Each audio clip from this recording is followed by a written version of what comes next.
Es una historia subversiva acerca de un profeta rebelde que odia a Dios por amar a sus enemigos. Jonás es único entre los profetas del Antiguo Testamento porque estos son usualmente una colección de las palabras de Dios habladas a través del profeta. Pero este libro en realidad no se enfoca en las palabras del profeta. Más bien, es una historia acerca de un profeta realmente malo y desagradable. Jonás aparece solo en otra ocasión en el Antiguo Testamento, durante el reinado de Jeroboam II, uno de los peores reyes de Israel. Y Jonás profetizó a su favor, prometiéndole que ganaría una batalla y tendría de vuelta todo su territorio en la frontera norte de Israel. Ahora, es importante saber que el profeta Amós también confrontó a Jeroboam y a través de él, Dios específicamente revirtió la profecía de Jonás, prometiendo que Jeroboam perdería esos mismos territorios porque era muy malvado. Así que antes de siquiera iniciar la historia, sospechamos del carácter de Jonás. El libro de Jonás tiene un diseño hermoso, con toda su simetría y emparejamiento literario.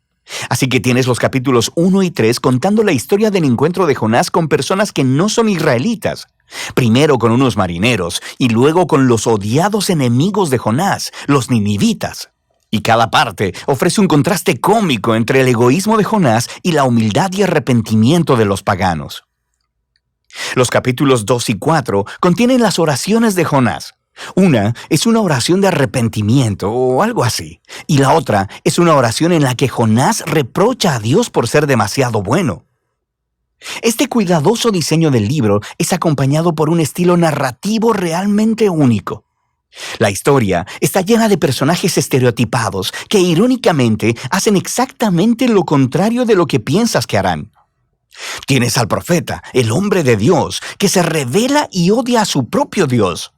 Tienes a los marineros, que se supone son muy inmorales, pero en realidad tienen corazones blandos y arrepentidos y se vuelven a Dios en humildad. Tienes al rey del imperio más poderoso y sanguinario del planeta, y él se humilla delante de Dios por un sermón de 5 palabras de Jonás, y hasta las vacas del rey se arrepienten. Esta clase de historia encaja con lo que hoy llamaríamos una sátira. Estas son historias sobre figuras bien conocidas que son colocadas en circunstancias extremas y utilizan el humor y la ironía para criticar su estupidez y defectos de carácter. Profundicemos y veremos cómo todas las piezas encajan juntas. La historia inicia con Dios comisionando a Jonás para ir a predicar contra la maldad y la injusticia en Nínive, la ciudad capital del imperio asirio, el amargo enemigo de Israel. Pero en lugar de ir al este, a Nínive, Jonás se va en la dirección opuesta, encontrando un barco que va lo más al oeste que se pueda, a Tarsis. Ahora, la gran pregunta aquí es, ¿por qué? ¿Por qué huye Jonás? ¿Tiene miedo? ¿Le caen mal los ninivitas? Todavía no se nos dice. Así que el hombre de Dios intenta huir de Dios y aborda un barco lleno de marineros paganos. Entra en la nave y se queda dormido. Así que Dios envía una gran tormenta para despertar a su profeta, mientras, irónicamente, los sinceros marineros están completamente despiertos a todo lo que está sucediendo. Ellos pueden discernir que un poder divino está obrando aquí. Ellos echan suertes y descubren que Jonás es el culpable. Así que le piden que se explique, y Jonás escupe un montón de habladurías religiosas. Él dice, sí, soy hebreo y adoro al Señor, al Dios que hizo el mar y la tierra. Es una broma, ¿verdad? Dios hizo el mar y la tierra, claro que sí. ¿Y Jonás es tan tonto como para huir de este Dios subiéndose a un barco? Y cuando los marineros le preguntaron a Jonás qué es lo que deberían hacer, él les dice, mátenme lanzándome por la borda. Lo que parece muy noble al principio, hasta que te das cuenta que esto podría ser lo más egoísta que ha hecho hasta ahora. Quiero decir, ¿qué mejor forma de evitar ir a Nínive? Así que pone su sangre en las manos de estos marineros inocentes al tratar de obligarlos a matarlo. Y ellos se resisten, por supuesto, y se arrepienten delante de Dios incluso mientras lo arrojan. La tormenta se apacigua y ellos terminan temiendo al Dios de Israel. Y a diferencia de Jonás, ellos realmente adoran a Dios. Pero Dios frustra los planes de Jonás para escapar de Nínive. Mientras Jonás se hunde, Dios provee una extraña tumba acuática para él, el estómago de un gran pez. Ahora, por supuesto, en circunstancias normales esto sería la muerte segura. Pero en esta historia todo está de cabeza. Así que la muerte submarina de Jonás se convierte en su camino de vuelta a la vida. Atrapado en el estómago de esta bestia, Jonás eleva una oración donde técnicamente nunca dice que lo siente, pero sí agradece a Dios por no abandonarlo y promete que obedecerá a Dios a partir de ese momento, no importa lo que pase. Y la respuesta de Dios es algo cómica. La ballena vomita a Jonás en la tierra seca. Así que una vez más, Dios envía a Jonás a predicar en Nínive y Jonás obedece. Se nos dice que Nínive era una ciudad gigantesca. Tomaría varios días caminar a través de ella. Así que Jonás tiene solo un día y aquí está su mensaje. En 40 días, Nínive será arrasada. Esas son 5 palabras en hebreo. Este sermón es muy corto y también algo extraño. Quiero decir, mira lo que le falta. No se menciona lo que los ninivitas han hecho mal, ni lo que deben hacer o cómo deben responder.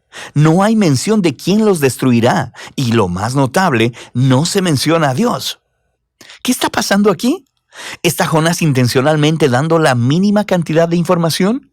Es como si él estuviera intentando sabotear su propio mensaje o asegurar la destrucción de los ninivitas. Jonás no está haciendo ningún esfuerzo.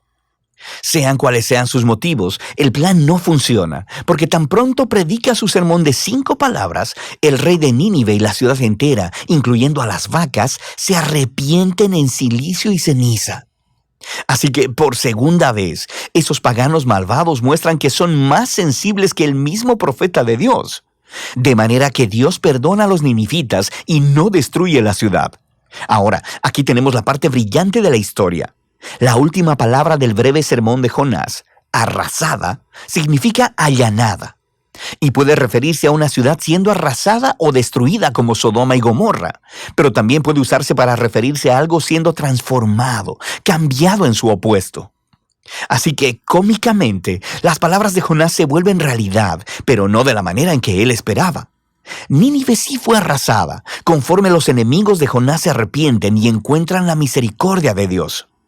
El capítulo final une todas las piezas.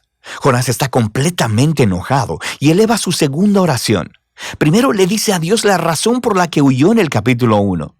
No fue porque tuviera miedo, más bien fue porque él sabía que Dios era muy misericordioso. Y esto es genial.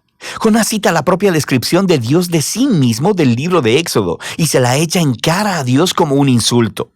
Él dice que sabía que Dios es compasivo y que encontraría alguna manera de perdonar a esos horribles ninivitas. Puedes oír el disgusto en la voz de Jonás. Después, Jonás interrumpe la conversación y ora porque Dios lo mate ahí mismo. Él prefiere morir antes que vivir con un Dios que perdona a sus enemigos. Afortunadamente para Jonás, Dios no accede y simplemente pregunta si el enojo de Jonás es justificado. Jonás ignora la pregunta y se va a las afueras de la ciudad a acampar en una colina cercana para esperar y ver qué sucedería. Ya sabes, puede ser que los ninivitas se arrepientan de haberse arrepentido y acaben rostizados después de todo. Lo que sucede después es muy extraño. Dios provee una planta para darle sombra a Jonás y eso lo pone bastante feliz. Pero luego, Dios envía un pequeño gusano para comerse la planta, así que Jonás pierde su sombra. Y luego, en el calor del sol, Jonás le pide a Dios una vez más que lo mate. Dios una vez más le pregunta a Jonás si su enojo tiene justificación, y Jonás ladra. ¡Claro que sí! ¡Solo déjame morir! Y esas son las últimas palabras de Jonás en la historia. Las últimas palabras de Dios son las que concluyen el libro. Él dice que el incidente con esta planta fue una manera de tratar de hacer entender a Jonás, ¿cierto? Jonás se preocupó y se puso sentimental por esta planta que solo disfrutó por un día. Y Dios le preguntó a Jonás, ¿no son los humanos un poco más valiosos que las plantas? Quiero decir, ¿no está bien que Dios pueda sentir la misma clase de emoción y preocupación por la ciudad de Nínive, que está llena de miles de personas quienes se han extraviado del camino, y también por sus vacas? Y así es como termina el libro, con Dios pidiéndole a Jonás permiso de mostrar misericordia a sus enemigos. ¿Y cuál es la respuesta de Jonás? La historia no lo dice, porque ese no es el punto. El punto es que el libro quiere incomodarte. Y las preguntas de Dios en realidad son dirigidas a ti, el lector. ¿Te parece bien el hecho de que Dios ame a tu enemigo?